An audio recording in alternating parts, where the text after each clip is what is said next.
الحمد لله وكفى وسلام على عباده الذين اصطفى أما بعد أعوذ بالله من الشيطان الرجيم بسم الله الرحمن الرحيم إن الصلاة تنهى عن الفحشاء والمنكر سبحان ربك رب العزة عما يصفون وسلام على المرسلين والحمد لله رب العالمين اللهم صل على سيدنا محمد وعلى آل سيدنا محمد وبارك ان الصلاة تنہى عن الفحشاء والمنکر، بے شک نماز فحش کاموں سے اور برائی سے انسان کو روک دیتی۔ دین کے 5 ارکان ہیں جن میں نماز سب سے اعلیٰ رکن ہے۔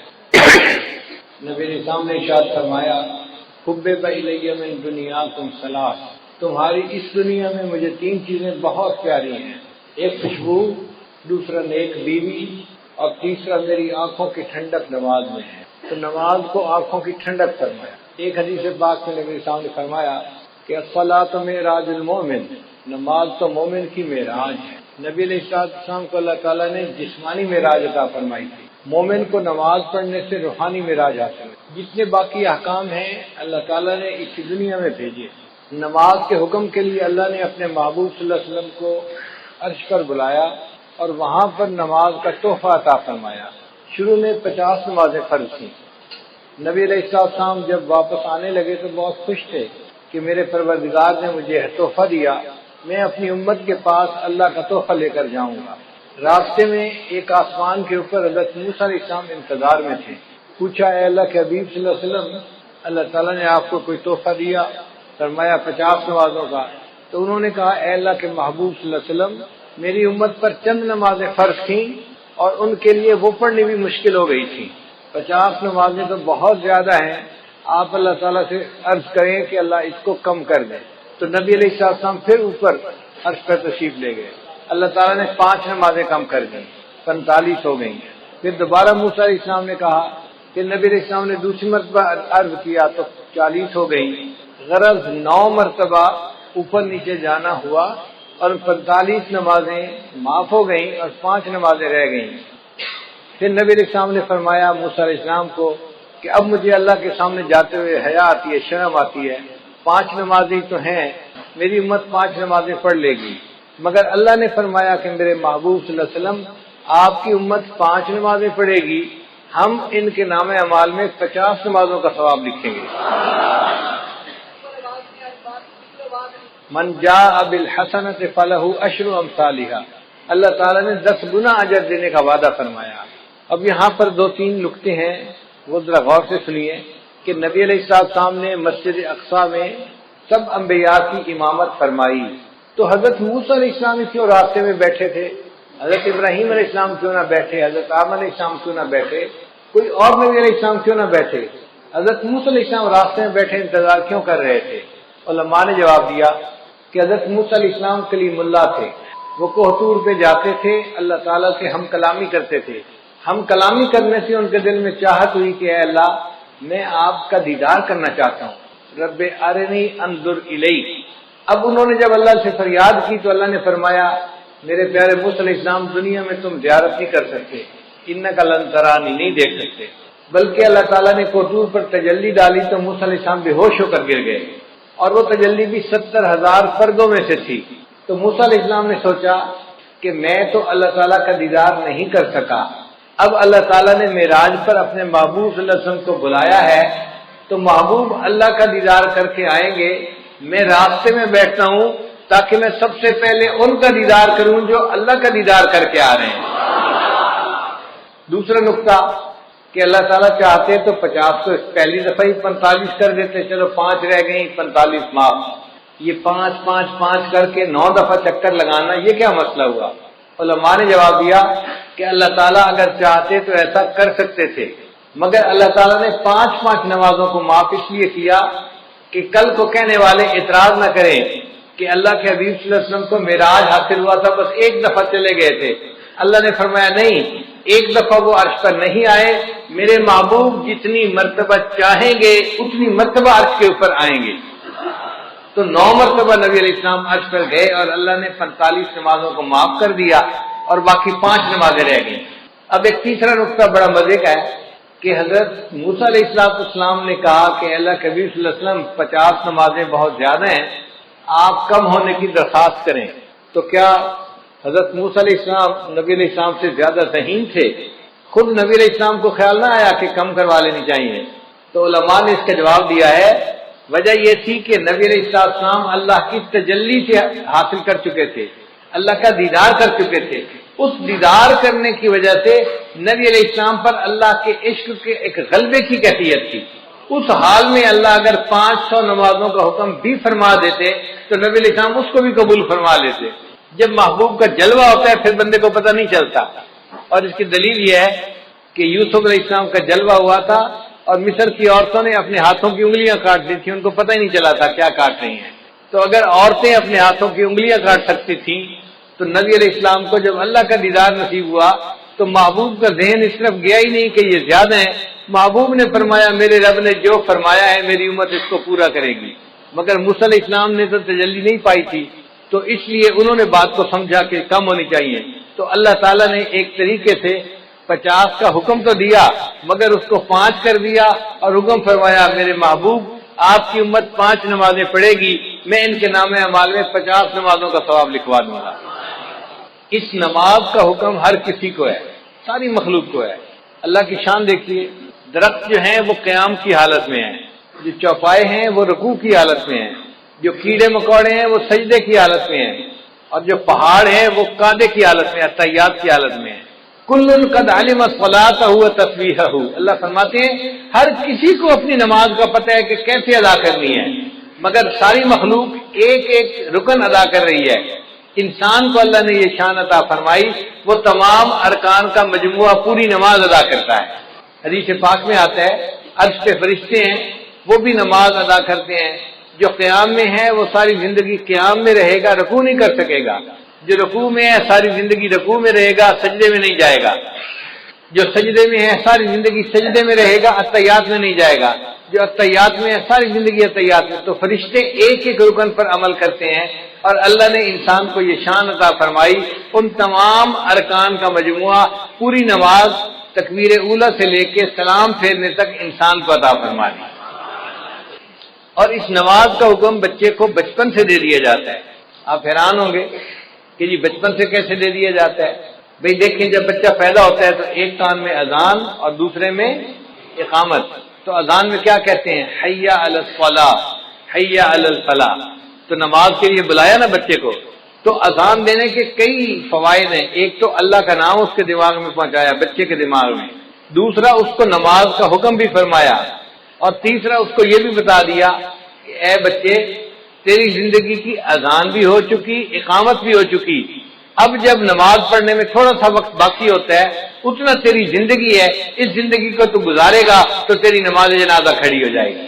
اور حکم نماز اس کا بھی جو ہے نا وہ صراحت ہے۔ دیکھیے اللہ تعالیٰ نے حضرت عیسیٰ علیہ السلام کو فرمایا تھا کہ آپ اپنی والدہ کی گواہی دیں، تو عیسیٰ علیہ السلام نے کہا تھا انی عبد اللہ آتانی الکتاب وجعلنی نبیا وجعلنی مبارکا اینما کنت واوصانی بالصلاۃ والزکاۃ۔ تو دیکھو بچہ ہے کہہ رہا ہے کہ اللہ نے مجھے حکم دیا نماز کا، تو بچپن میں ہی گویا نماز کا حکم مل جاتا ہے بچے کو۔ پڑھنی تو ہوتی ہے جب وہ بالغ ہوگا، فرض اس وقت ہوگی، حکم پہلے سے دے دیا جاتا ہے اس کی اہمیت کی وجہ سے۔ یہ نماز اتنی اہم ہے، یہ ایسے ہی ہے بچہ چھوٹا ہوتا ہے ماں باپ بچپن میں کہہ دیتے ہیں بیٹا ہم نے تجھے حافظ بنانا ہے، ہم نے تجھے عالم بنانا ہے، تجھے انجینئر بنانا ہے، ڈاکٹر بنانا ہے، ہم نے تجھے پائلٹ بنانا ہے۔ اب وہ چھوٹا سا بچہ ہے لیکن پائلٹ بننے کے لیے اس کو اسی وقت سے کہنا شروع کر دیتے ہیں اہمیت کی وجہ سے۔ اسی طرح نماز کے لیے بچپن میں کہہ دیا گیا، اگرچہ نماز فرض تو ہونی تھی جب اس نے جوان ہونا تھا۔ صلاۃ عربی کا لفظ ہے اور اس کے جو حروف اصلی ہیں وہ 3 ہیں، صاد، لام اور الف، صلاۃ۔ اور جس لفظ کے یہ حروف ہوں اس کے 3 معنی ہوتے ہیں، ایک ہوتا ہے دعا کرنا، دوسرا ہوتا ہے تعظیم کرنا، اور تیسرا ہوتا ہے ٹیڑھے پن کو ٹھیک کرنا۔ تو نماز میں یہ تینوں صفات پائی جاتی ہیں۔ نماز میں تعظیم الہی بھی ہے۔ آپ دیکھیں تعظیم کے 4 طریقے ہوتے ہیں، کسی کو دیکھ کے ادب سے کھڑا ہو جائے، کسی کو دیکھ کے اس کے سامنے جھک جائے، کسی کو دیکھ کے اس کے پاؤں کے اوپر جو ہے وہ جا پڑے، یا کسی کو دیکھے تو اٹھ کے بیٹھ جائے۔ تو 4 طریقے تھے، اللہ نے نماز میں چاروں طریقے مکمل کر دیے، تو نماز میں تعظیم بدرجہ اتم موجود ہے۔ دوسرا ہوتا ہے کہ دعا کرنا، نماز میں دعا موجود ہے، ہم پڑھتے ہیں رب اجعلنی مقیم الصلاۃ ومن ذریتی، یہ دعا ہے جو ہم نماز میں مانگ رہے ہوتے ہیں۔ اور تیسرا معنی ہے ٹیڑھے پن کو ٹھیک کرنا، تو جیسے آگ کے ذریعے سے بانس اگر ٹیڑھا ہو تو اس کو سیدھا کر لیا جاتا ہے، اسی طرح نماز بھی اپنے نور کی گرمی سے انسان کے ٹیڑھے اخلاق کو ٹھیک کر دیتی ہے، انسان کو نیک بنا دیتی ہے۔ اب ایک نقطہ اور بھی ہے کہ 5 نمازیں اللہ نے کیوں بنائی؟ 7 بن جاتی، 3 بن جاتی، 10 بن جاتی، 5 کیوں؟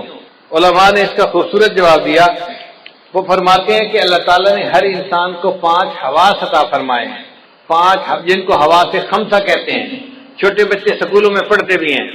وہ 5 حواس کون سے ہیں؟ دیکھنا، سننا، سونگھنا، چھونا اور چکھنا، یہ 5 حواس ہیں جو اللہ نے ہر بندے کو عطا فرمائے ہیں، اور 5 حواس پر شکریہ ادا کرنے کے بدلے اللہ نے ان پر 5 نمازیں فرض فرما دی۔ جو 5 نمازیں پڑھتا ہے وہ گویا 5 حواس کا شکریہ ادا کر رہا ہوتا ہے اللہ کا۔ بعض علماء نے کہا کہ 5 نعمتیں بنیادی ہیں، کھانا، پینا، کپڑا، مکان، بیوی۔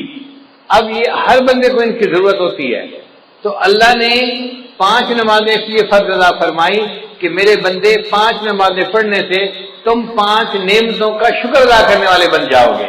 بعض علماء نے لکھا کہ 5 مصیبتیں ہیں جن میں سے ہر بندے نے گزرنا ہے، ایک ہے موت، دوسری ہے قبر، تیسرا ہے حشر، چوتھا ہے پل صراط اور 5واں ہے میزان۔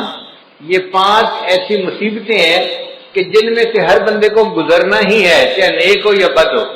اللہ نے 5 نمازیں فرض فرمائی، جو میرا بندہ 5 نمازیں پڑھے گا میں ان کو ان 5 مصیبتوں میں سے آسانی کے ساتھ گزار دوں گا۔ حال پیدا ہوتا ہے کہ اللہ تعالیٰ نے فجر کے وقت نماز کو فرض فرمائی، تو علماء نے جواب دیا کہ حضرت آدم علیہ السلام کو اللہ نے رات کے وقت اتارا تھا زمین پر، تو وہ بڑا اللہ کے سامنے روئے، دعائیں مانگی۔ جب صبح کی روشنی ہوئی تو انہوں نے شکرانے کی نماز پڑھی، تو حضرت آدم علیہ السلام کے شکرانے کی نماز کی وجہ سے اللہ نے امت کو فجر کی نماز عطا فرمائی کہ تم بھی اپنے جو ہے والد اکبر کی طرح سے اپنے جو ہے اعمال کا شکریہ ادا کرنے والے بن جاؤ گے۔ پھر دوسرا، جنت میں جو اللہ تعالیٰ کا دیدار ہوگا وہ صبح کا وقت ہوگا، جیسے طلوع ہونے سے پہلے کا وقت ہوتا ہے نا، اس طرح کا وقت ہوگا۔ تو اللہ تعالیٰ نے فرمایا میرے بندو تم دنیا میں فجر کی نماز پڑھو گے تو اس کے بدلے تمہیں میں جنت میں اپنا دیدار عطا فرما دوں گا۔ پھر حضرت یوسف علیہ السلام نے بھی شکرانے کے نوافل پڑھے تھے، بھائیوں نے جب ان کو کنویں میں ڈال دیا تھا تو کنواں تھا اور یوسف علیہ السلام بچے تھے، اب کنویں کی تنہائی بھی تھی، اوپر سے رات کا اندھیرا بھی آ گیا، تو یوسف علیہ السلام بڑے غمزدہ تھے۔ ایک تو بھائیوں نے زیادتی کی اور دوسرا تنہائی تھی اور اندھیرا تھا، اور وہ سمجھ رہے تھے کہ شاید اب مجھے باقی زندگی اندھیرے میں ہی گزارنی پڑے گی۔ جب تہجد کا وقت ہوا تو یوسف علیہ السلام بڑے پریشان تھے، حدیث پاک میں آتا ہے انہوں نے اس وقت دعا مانگی، اے اللہ میری پریشانی کو بھی دور کر دے اور جو بھی پریشان بندہ ہے دنیا میں اس کی بھی پریشانی کو دور کر دے۔ اللہ تعالیٰ نے یوسف علیہ السلام کی دعا کو ایسے قبول کیا کہ وہ رات کا ایسا وقت ہوتا ہے ہر پریشان بندے کی پریشانی ختم ہو جاتی ہے۔ آپ دیکھیں کوئی بندہ فوت ہو گیا، گھر کے سارے لوگ پریشان ہیں، سارا دن روئیں گے، رات بھر روتے رہیں گے، آپ دیکھیں گے تہجد کے وقت ان کو بھی نیند آ جائے گی، وہ بھی پرسکون ہو جائیں گے۔ کسی بندے کی بیماری ہو تو آپ دیکھیں کہ تہجد کے وقت اسپتال میں مریضوں کی حالت پرسکون ہو جاتی ہے۔ تو ہر بندے کی پریشانی تہجد کے وقت میں اللہ کم کر دیتے ہیں۔ یہ یوسف علیہ السلام کی دعا قبول ہوئی، اللہ نے ہر پریشان کی پریشانی کو دور فرما دیا۔ پھر جب صبح کی روشنی ہونے لگی، طلوع ہونے کا وقت ہوا، تو یوسف علیہ السلام نے شکرانے کے نفل پڑھے تھے کہ چلو اندھیرے سے تو جان چھوٹی، مجھے پتہ تو چلا نا کہ یہ روشنی کا وقت آ گیا ہے۔ اب ان کے اس شکریہ کے نماز پڑھنے کو اللہ تعالیٰ نے امت مسلمہ کے لیے بھی پسند فرمایا کہ تم بھی یوسف علیہ السلام کی طرح اس وقت اگر فجر کی نماز پڑھو گے تم بھی اللہ کی نعمتوں کا شکر ادا کرنے والے بن جاؤ گے۔ پھر ظہر کی نماز اللہ نے کیوں فرض فرمائی؟ اس لیے کہ ظہر کے بعد سورج ڈھلتا ہے، تو مومن کو اللہ نے سبق دیا، دیکھو چڑھتے سورج کی ہر کوئی پرستش کرتا ہے، لیکن جب سورج ڈھلنے لگ جائے تم اپنے رب کی عبادت کرو۔ ہم چڑھنے اور اترنے والوں کی پرورش نہیں کرتے، ہم اپنے رب کی پرورش کرتے ہیں۔ ہم سورج اور چاند کی پرورش کرنے والے نہیں، ہم اپنے پروردگار کی عبادت کرنے والے بندے ہیں۔ پھر یہ کہ وہ گرمی کا وقت ہوتا ہے تو اللہ تعالیٰ نے فرمایا میرے بندو تم میں سے جو کوئی ظہر کی نماز پڑھے گا گرمی کے وقت میں اس کے بدلے اس کے لیے قیامت کے دن کی گرمی کا جو ہے نا برداشت کرنا آسان کر دوں گا، اس کو میں عرش کا سایہ عطا فرما دوں گا۔ پھر عصر کا وقت وہ وقت ہے کہ جب آدم علیہ السلام نے جنت میں گندم کا دانہ کھایا تھا تو چونکہ ایک بھول ہو گئی تھی تو اللہ تعالیٰ نے اس وقت نماز کو فرض فرما دیا کہ بندو تم بھی نماز پڑھو، تمہارے جد امجد سے بھول ہو گئی تھی، میں نے اس کو معاف کر دیا تھا، اب تم عصر کی نماز پڑھو گے، تم سے زندگی میں جو کئی بھول چوک ہوگی میں اس کو بھی معاف فرما دوں گا۔ پھر عصر کے وقت حضرت یونس علیہ السلام کو مچھلی نے اپنے پیٹ سے باہر نکالا تھا تو اللہ تعالیٰ نے فرمایا کہ میرے بندو تم بھی حالات کی مچھلی کے پیٹ میں پھنس سکتے ہو۔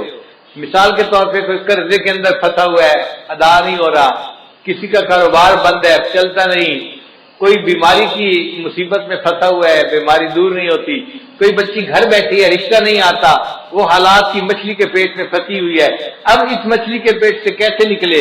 عصر کی نماز پڑھو گے اللہ تعالیٰ تمہیں ان مصیبتوں کی مچھلی کے پیٹ سے نکال دیں گے، مسئلوں کو حل کر دیں گے۔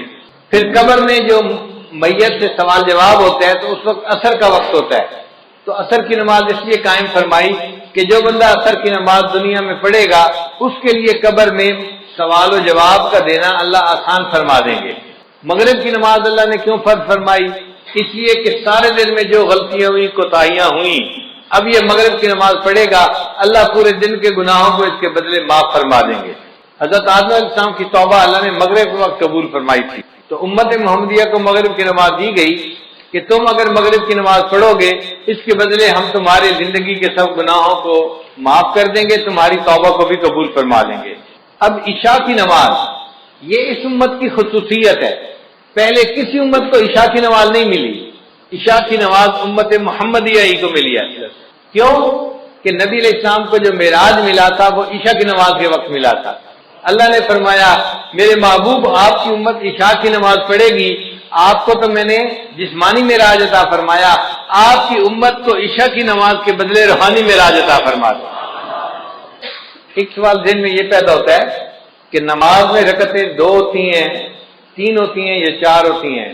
فجر کی 2 رکعت فرض ہے، ظہر کی 4 رکعت فرض ہے، مغرب کی 3 رکعت فرض ہے، تو 2، 3 اور 4 رکعتیں، یہ رکعتوں کا سلسلہ اتنا ایسے کیوں ہے؟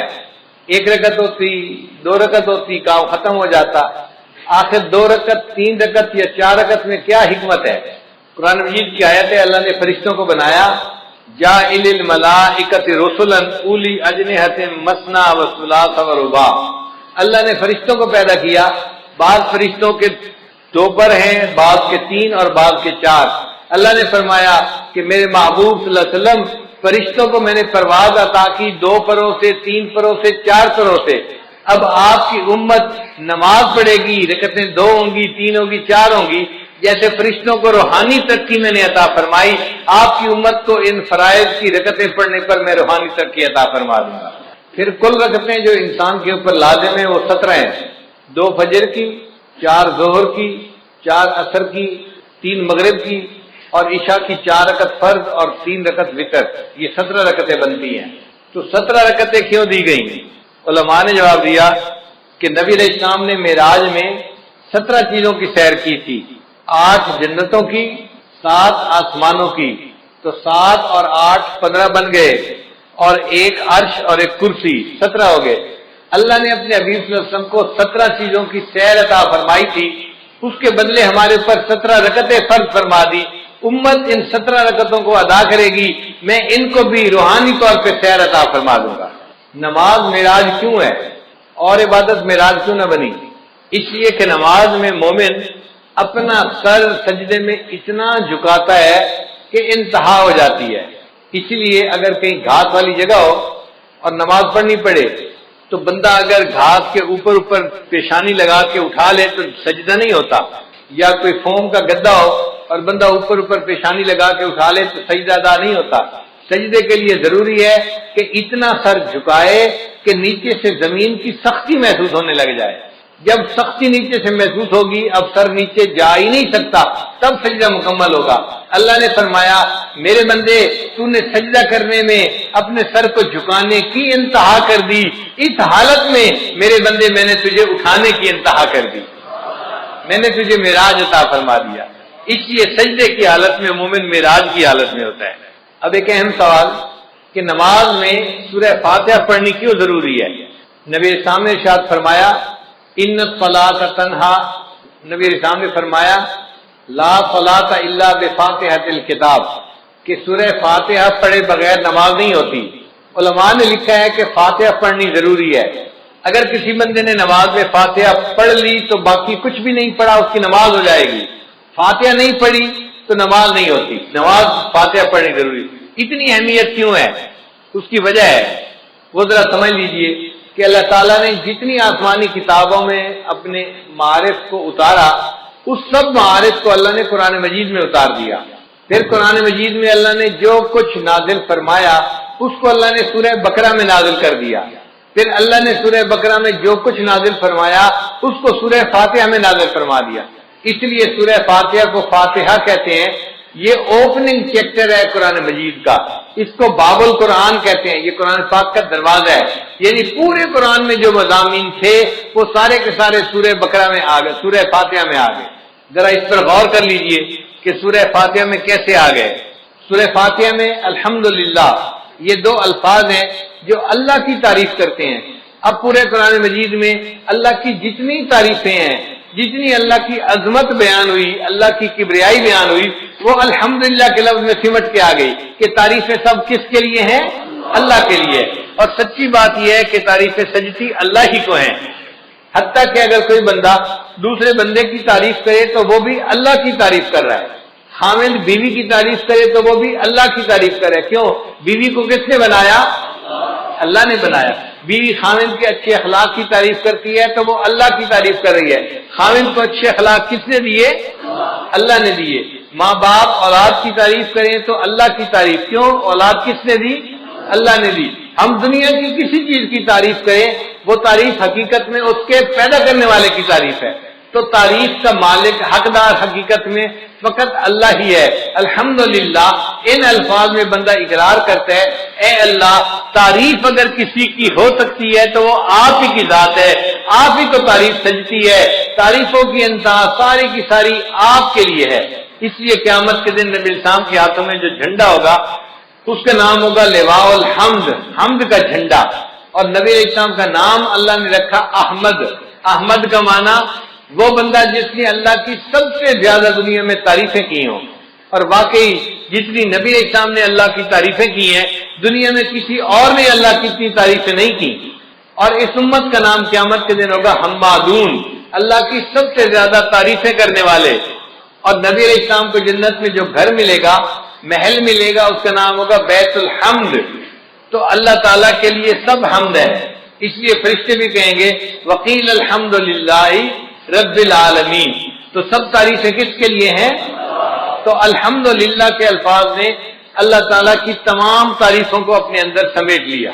پھر آگے فرمایا رب العالمین، جو جہانوں کا رب ہے۔ رب کہتے ہیں آقا کو، مولا کو، پرورش دینے والے کو۔ جیسے ماں باپ بچے کی پرورش کرتے ہیں تو ماں باپ بیٹے کے رب ہوتے ہیں، مربی ہوتے ہیں۔ مالی پودے کی پرورش کرتا ہے، اس کو چھوٹے سے لے کے درخت تک جو ہے وہ لے جاتا ہے تو وہ اس کا مربی ہوتا ہے۔ اسی لیے یہ رب کی صفت پرورش دینے والے کی صفت ہے۔ اللہ تعالیٰ ساری کائنات کا رب ہے، وہ ساری کائنات کو پالتا ہے۔ پالنے کی صفت کس میں ہے؟ اللہ رب العزت کے اندر۔ اس لیے اللہ تعالیٰ نے انسان کو دنیا میں بھیجنے سے پہلے عالم ارواح میں پیدا فرمایا چھوٹے چھوٹے جسموں کے ساتھ، اور ان سے وعدہ لیا تھا الست بربکم، کیا میں تمہارا رب نہیں ہوں؟ تو اس سوال کے جواب میں نبی علیہ السلام نے سب سے پہلے کہا تھا بلا، اے اللہ آپ ہی ہمارے پروردگار ہیں، رب ہیں۔ اور آپ کے جواب کو سن کر پھر ساری مخلوق نے اس جواب کو ریپیٹ کیا تھا اللہ آپ ہی ہمارے رب ہیں۔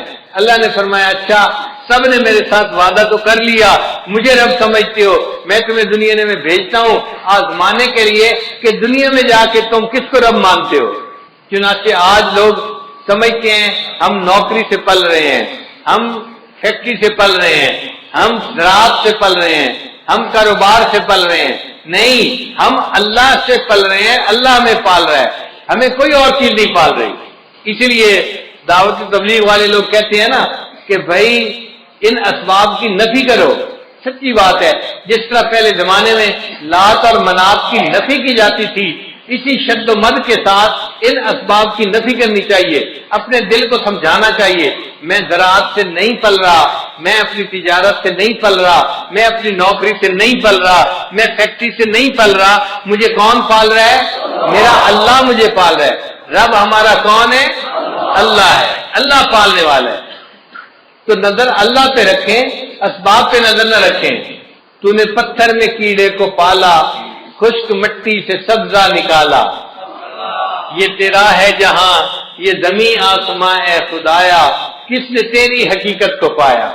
ہمارے ایک دوست تھے ڈاکٹر صاحب، وہ کہتے ہیں کہ میں اپنے بچوں کو لے کے سوات سیر کے لیے گیا، ایک پتھر مجھے نظر آیا ذرا پنک رنگ کا تھا، تو میری بیوی کہنے لگی ہمارے جو بیٹھک ہے نا اس میں پنک رنگ کی چیزیں ہیں اور یہ پتھر بالکل اسی رنگ کا ہے، اس پتھر کو اٹھا لو گھر میں جا کے رکھ دیں گے تو یہ ان سے میچ کر جائے گا۔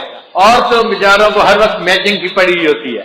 چنانچہ وہ پتھر انہوں نے اٹھا لیا، وہ گول سا پتھر تھا، وہ کہتے ہیں کہ وہ پتھر 3 سال ہمارے گھر پڑا رہا ڈیکوریشن پیس کے طور پہ، جو آتا پتھر کو دیکھ کر بڑا خوش ہوتا، کتنا خوبصورت پتھر ہے اور بالکل رنگ میچ کر رہا ہے۔ کہنے لگے کہ 3 سال کے بعد ایک دن میری بیوی گھر کی صفائی کر رہی تھی، صفائی کرتے ہوئے اس نے جو پتھر کو اٹھایا کہ میں اس کو ذرا صاف کر دوں کپڑے سے، ہاتھ سے پتھر گرا اور نیچے گر کر ٹوٹ گیا۔ جب پتھر ٹوٹا تو وہ اندر سے خالی تھا، ہالو تھا۔ کہنے لگی کہ اس نے دیکھا اندر ایک کیڑا تھا اور اسے چلنا شروع کر دیا۔ 3 سال وہ پتھر ہمارے گھر میں رہا اور اللہ نے اس بند پتھر کے اندر اس کیڑے کو پال کے دکھا دیا۔ تو جو پروردگار مخلوق کو رزق دیتا ہے، پالتا ہے، اس پروردگار ہی کے لیے تعریفیں ہیں۔ تو رب العالمین کے لیے لفظ سے گویا ہم نے اتنی بڑی بات کو تسلیم کر لیا کہ ہمارا رب کون ہے، اور وہ ایک بندے کا رب نہیں ہے یا انسانوں کا رب نہیں ہے، وہ جہانوں کا رب ہے۔ جو مخلوق ہے جہاں بھی ہے سب کا رب وہی ہے۔ اسی لیے قرآن مجید کو الحمدللہ رب العالمین سے شروع کیا اور آخر پہ جا کے ختم کہاں کیا؟ قل اعوذ برب الناس ملک الناس۔ تو رب کے لفظ پہ جا کے قرآن مجید کو ختم بھی کیا۔ اور انسان جب دنیا سے جائے گا قبر میں تو فرشتے آ کے جو پہلا سوال پوچھیں گے وہ سوال ہوگا من ربک، تیرا رب کون ہے؟ تو دنیا میں کیا ایمان بنا کے آیا، کیا سیکھ کے آیا، بتا تیرا رب کون ہے؟ جو اللہ پہ توکل کرتا ہوگا وہ کہے گا ربی اللہ، میرا رب اللہ ہے۔ اور جس نے دنیا میں محنت کی ہوگی وہ کہے گا ہے ہاتھ لا ادری، مجھے نہیں پتا میرا رب کون ہے، پھر اس کی پٹائی ہوگی۔ اس لیے یہ رب کے سبق کو ہم نے اچھی طرح یاد کرنا ہے تاکہ قبر میں بھی سوال کا جواب دینا آسان ہو جائے، اور قیامت کے دن بھی انسان اپنے رب کے سامنے کھڑے ہوں گے۔ یوم یقوم الناس لرب العالمین، انسان اپنے رب کے سامنے کھڑے ہوں گے۔ تو رب العالمین کے لفظ نے اللہ کی ربوبیت کو کے مضمون کو اپنے اندر سمیٹ لیا۔ اب ربوبیت قاہرانہ بھی ہوتی ہے اور ربوبیت راحمانہ بھی ہوتی ہے۔ باپ بھی مربی ہوتا ہے مگر روب ہوتا ہے، جلال ہوتا ہے، تھپڑ بھی لگا دیتا ہے بچے کے، سختی کرتا ہے۔ اور ماں میں بھی جو ہے یہ ربوبیت ہوتی ہے، مربیانہ صفت ہوتی ہے مگر رحمت والی ہوتی ہے۔ ماں محبت سے بچے کی پرورش کرتی ہے۔ اب اللہ تعالیٰ اس کائنات کے رب ہیں تو ان کی ربوبیت کیسی ہے؟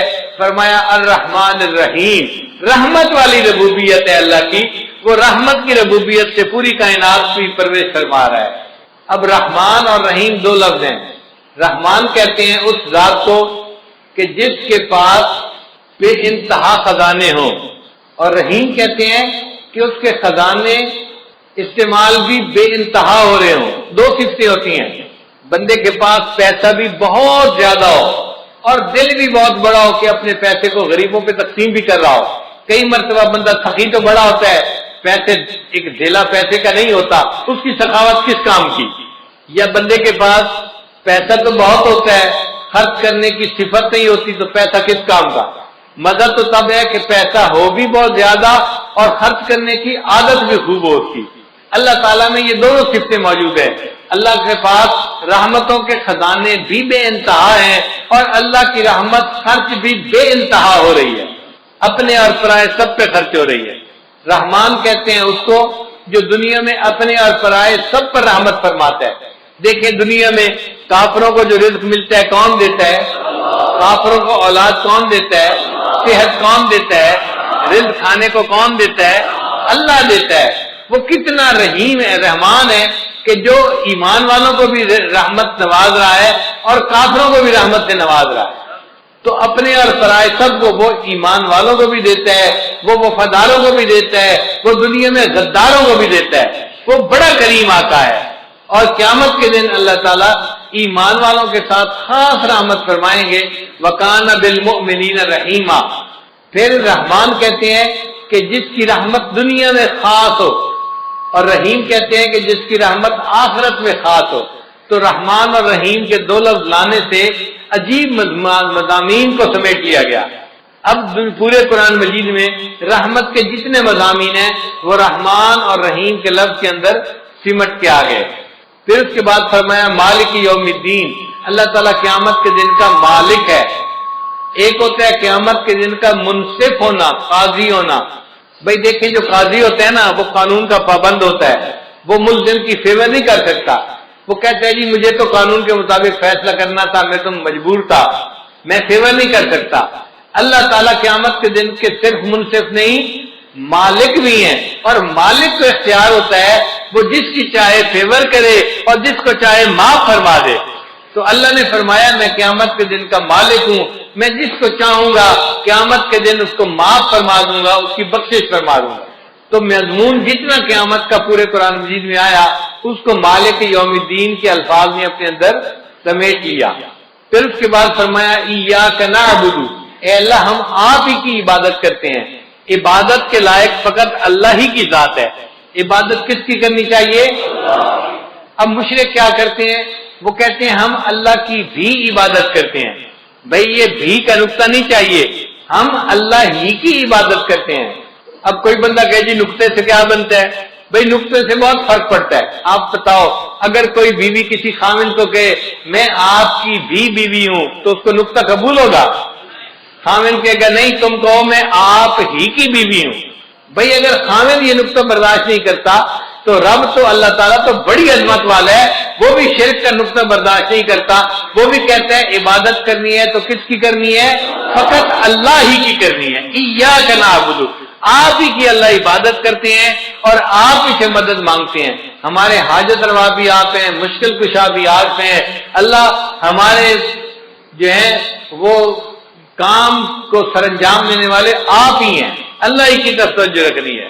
تو مدد ہم کس سے مانگا کریں؟ اللہ سے مانگا کریں۔ مخلوق سے مدد مانگنے کی کوئی ضرورت نہیں، مخلوق مدد نہ مانگے، اللہ سے مدد مانگے جو حقیقت میں انسان کی ہر حال میں مدد کر سکتا ہے۔ مخلوق تو کبھی مدد کے لیے آ جائے گی اور کبھی کہے گی بھائی میں چاہتا ہوں کہ میں آپ کو قرض دے دوں، میرے حالات ساتھ نہیں دے رہے، میرا کاروبار ساتھ نہیں دے رہا، میری مجبوری ہے، میرے گھر والے ساتھ نہیں دے رہے۔ تو مخلوق تو مجبور ہوتی ہے، دوسرے کی مدد نہیں کر سکتی۔ ایسے مجبوروں سے مدد کیا مانگنا؟ مدد اس سے مانگو جس کو کوئی مجبوری نہیں، وہ جب چاہے جہاں چاہے جس کی چاہے ہر حال میں مدد کر سکتا ہے۔ اس کے بعد فرمایا اہدنا الصراط المستقیم، اللہ ہمیں سیدھے راستے کی رہنمائی فرما دیجیے۔ چنانچہ سب سے اہم چیز جو انسان کو مانگنی چاہیے وہ ہدایت ہے۔ اللہ سے یہ دعا مانگے اے اللہ مجھے سیدھے راستے کی رہنمائی فرما دیجیے۔ چنانچہ قرآن مجید میں ہدایت کے جتنے مضامین تھے وہ اہدنا الصراط المستقیم کے اندر سمٹ کے آ گئے۔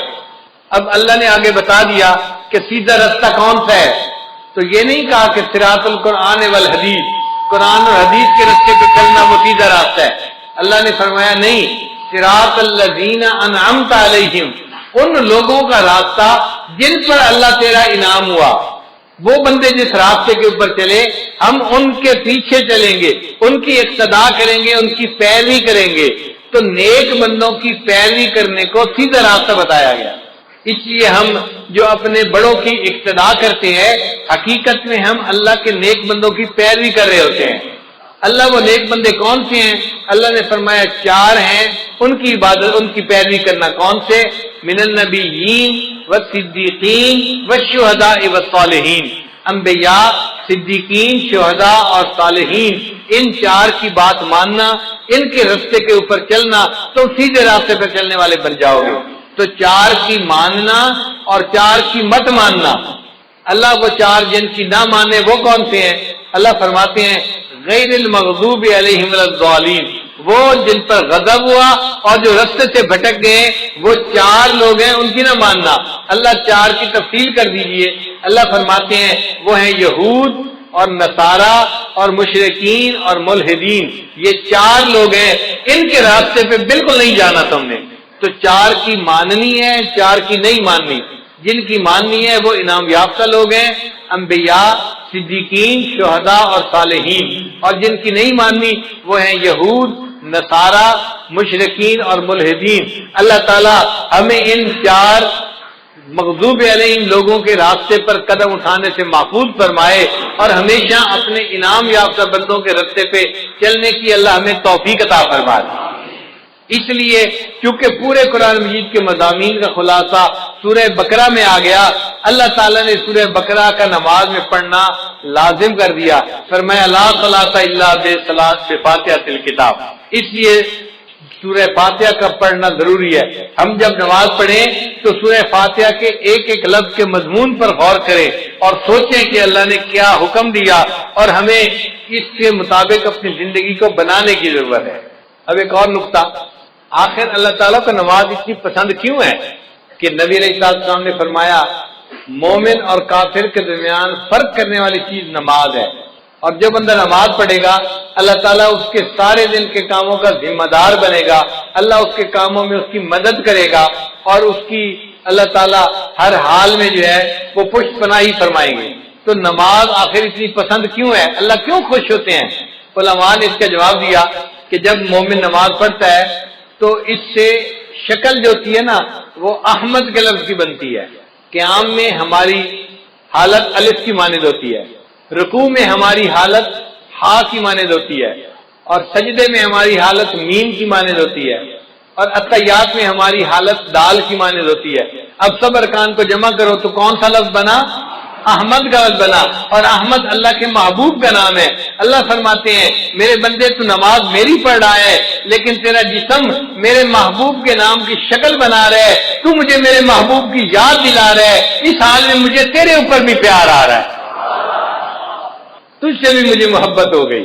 پھر سجدہ جو ہے نا یہ نماز کے اندر سب سے اہم پوزیشن ہے کہ بندہ اپنی پیشانی اللہ کے سجدہ فنا کی مانند ہے اور سجدے سے اٹھنا بقا کی مانند ہے، اس لیے سجدے کی بڑی اہمیت ہے۔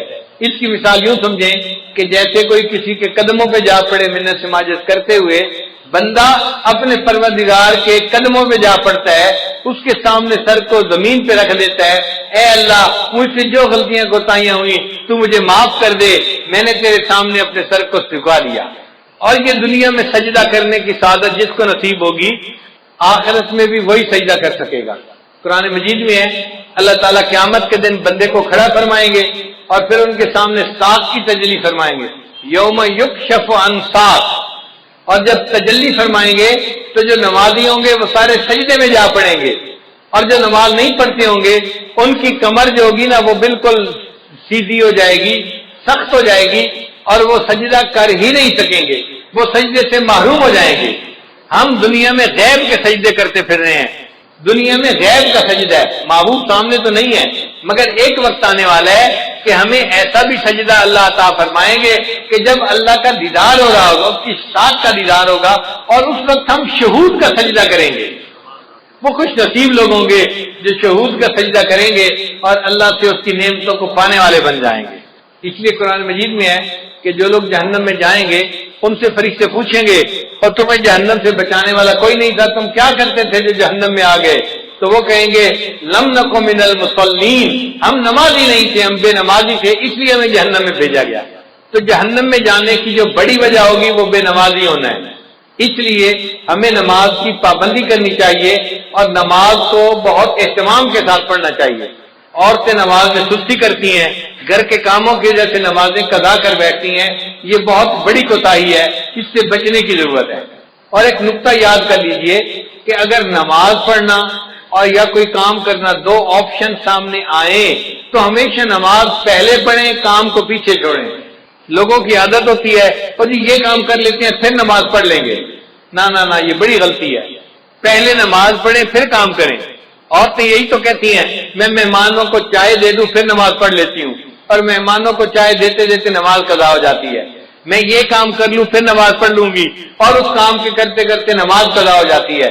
تو عورتیں یہ بات توجہ سے سنیں، جب نماز اور کسی کام کے درمیان چوائس آئے تو کس کو چوز کرنا چاہیے؟ نماز کو چوز کرنا چاہیے، نماز کو مقدم کرنا چاہیے۔ ہم نماز کو چوز کریں گے، اللہ اس کے بدلے دنیا کے کاموں میں ہماری مدد۔ ہم ایک مرتبہ پشاور سے واپس اسلام آباد کی طرف آ رہے تھے، راستے میں عصر کا وقت ہو گیا، اول وقت تھا۔ میں نے دوستوں کو کہا کہ بھائی نماز کے لیے روکو، پہلے نماز پڑھیں گے پھر آگے سفر کریں گے۔ مسجد چھوٹی سی تھی، 10-12 بندے نماز پڑھ سکتے تھے، اور 5-7 تو ہم ہی تھے۔ ہم نے نماز پڑھنی شروع کی، اتنے میں ایک اور گاڑی والے آ کے رکے، 4-5 بندے تھے، سب داڑھی والے، ایسے لگتا تھا جیسے جماعت میں جانے والے بندے ہوں۔ ان میں سے 2 بندے گاڑی میں سے نیچے اتر آئے کہ نماز پڑھ لیتے ہیں۔ ایک نے کہا یار چھوٹی سی مسجد ہے، تنگی ہوگی، آگے کوئی 50 میل کے فاصلے پہ ایک بڑی مسجد ہے، وہاں جا کے نماز پڑھیں گے۔ تو اس کے کہنے پہ جو مسجد میں آئے تھے وہ بھی واپس چلے گئے اور وہ گاڑی والے چلے گئے۔ ہم نے نماز پڑھی، نماز پڑھ کے ہم اسلام آباد کی طرف روانہ ہوئے۔ ہم 5 کلومیٹر آگے آئے تو ہمیں پتہ چلا کہ وہ جو کار میں چند لوگ بیٹھے ہوئے تھے ان کی گاڑی کا ایکسیڈنٹ ہوا تھا، کار بالکل تباہ ہو گئی تھی، اور کھڑے وہاں لوگوں نے بتایا کہ اس میں سے 2 بندے فوت ہو گئے تھے۔ اب بتائیں کہ ان لوگوں نے وقت کی نماز ادا نہیں کی تھی۔ اگر چھوٹی مسجد میں نماز پڑھ لیتے اور پھر موت آتی تو وقت کی نماز ادا کر کے موت آتی، اب ان کو نماز پڑھے بغیر موت آ گئی۔ اس لیے جب نماز کا وقت آئے پہلے نماز پڑھیں پھر باقی جو بھی کام ہے وہ کریں، اور اگر اس طرح کریں گے تو اللہ مدد کریں گے۔ ایک عرب کا واقعہ سن لیں، میں اپنی بات کو مکمل کرتا ہوں کہ وہ دیہاتی آدمی تھا اور اس کا نہری پانی کا معاملہ تھا اور زمین میں پانی دینے کا مسئلہ تھا۔ تو بیوی نے کہا دیکھیں فصل خشک کھڑی ہے، آپ پہلے پانی دے دیں اور پھر آپ اگر نماز کا وقت بچے تو جائیں، ورنہ اگر جمعہ قضا بھی ہو گیا تو کیا فرق پڑتا ہے۔ اس نے کہا ہرگز نہیں، میں جا کے جمعہ پڑھوں گا اور پھر بعد میں آ کے دیکھوں گا پانی کا وقت بچتا ہے یا نہیں بچتا۔ دونوں وقت ایک جیسے تھے، ادھر جمعے کا وقت تھا، ادھر پانی کا وقت تھا۔ خیر بیوی چپ ہو گئی۔ اب جب وہ جمعے کے لیے نکلنے لگا نا تو پتہ چلا کہ ان کا جو اونٹ تھا وہ کہیں بھاگ گیا تھا۔ تو بیوی نے پھر شور مچایا، دیکھیں ہمارے پاس اونٹ اتنا قیمتی ہے، سواری کے کام آتا ہے، اور ہم دوسرا اونٹ تو خرید نہیں سکتے، اونٹ کہیں کھل کے چلا گیا ہے، ابھی تو قریب ہوگا، آپ اونٹ کو ڈھونڈ لیں، مل جائے گا، جمعہ بعد میں پڑھ لینا، زور پڑھ لینا اور اونٹ کو تلاش کر لینا۔ اس نے کہا کہ نہیں، میں پہلے جمعہ پڑھوں گا، بعد میں آ کے اونٹ کو تلاش کروں گا۔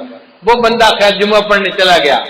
اللہ کی شان دیکھیں، جب جمعہ پڑھ کے گھر واپس آیا کیا دیکھتا ہے کہ اونٹ دروازے کے اوپر بندھا ہوا ہے۔ اس نے بیوی سے پوچھا یہ اونٹ کیسے آیا؟ بیوی کہنے لگی میں گھر بیٹھی آٹا گوندھ رہی تھی کہ مجھے باہر کتوں کے بھونکنے کی آواز آئی۔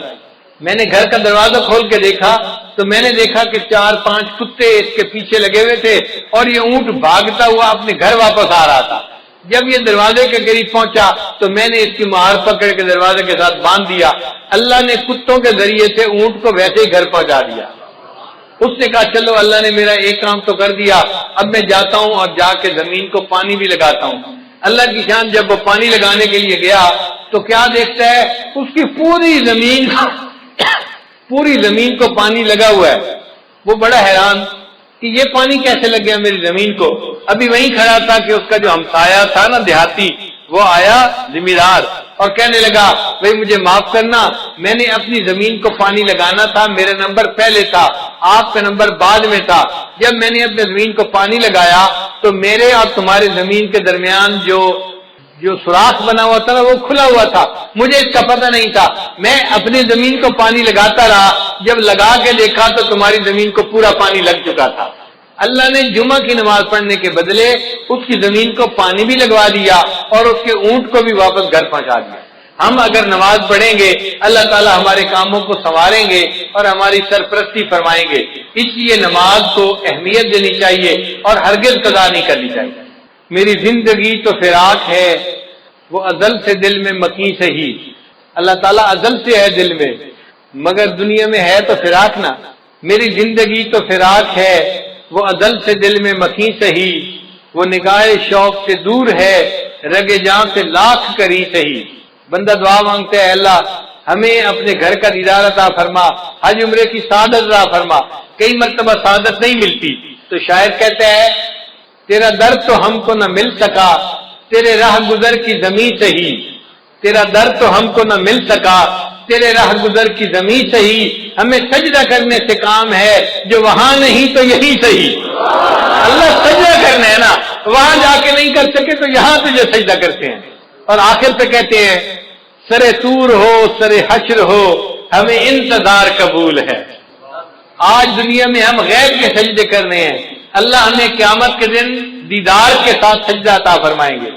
سرے طور ہو سرے حشر ہو ہمیں انتظار قبول ہے، وہ کبھی ملیں وہ کہیں ملیں، وہ کبھی صحیح وہ کہیں صحیح۔ اللہ ملنے کا وعدہ تو کرے، کہیں ملنے کا وعدہ کرے، کبھی ملنے کا وعدہ کرے، ہم انتظار کرنے کے لیے تیار ہیں مگر ہم آپ کا دیدار کر کے رہیں گے اور قیامت کے دن آپ کے قدموں پہ سر سجدے میں ڈال کر رہیں گے۔ اللہ تعالیٰ ہمیں نماز کا پکا پابند بنا دے۔ وآخر دعوانا ان الحمد للہ رب العالمین، پابند بنا دے۔ وآخر دعوانا ان الحمد للہ رب العالمین، پابند بنا دے۔ وآخر دعوانا ان الحمد للہ رب العالمین، پابند بنا دے۔ وآخر دعوانا ان الحمد